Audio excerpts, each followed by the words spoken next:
ഈ മാസം 25-ന് രാത്രി 2:30-ന് മരുതിക്കുന്നിൽ റബ്ബർ ഷീറ്റ് മോഷണം നടത്തി കടന്നുകളയുന്നയാളിന്റെ ദൃശ്യമാണിത്.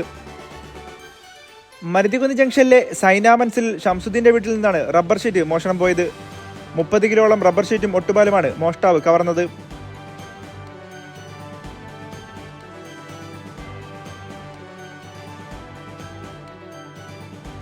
മോഷ്ടിച്ച റബ്ബർ ഷീറ്റ് ചാക്കിൽ കെട്ടി തലയിൽ ചുവന്ന് ഓടുന്നയാളിന്റെ ദൃശ്യം സമീപത്തെ മുസ്ലിം പള്ളിയുടെ CCTV-യിൽ പതിഞ്ഞു.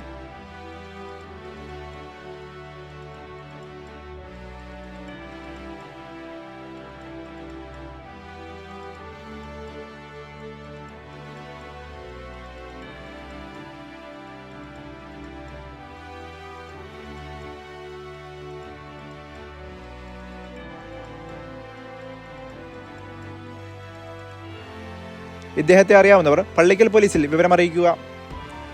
മരുതിക്കുന്ന്, മുക്കുകട, വെള്ളൂർക്കുളം പ്രദേശങ്ങളിൽ രാത്രികാലങ്ങളിൽ കടകൾ കുത്തി തുറന്നുള്ള മോഷണം പതിവാണ്.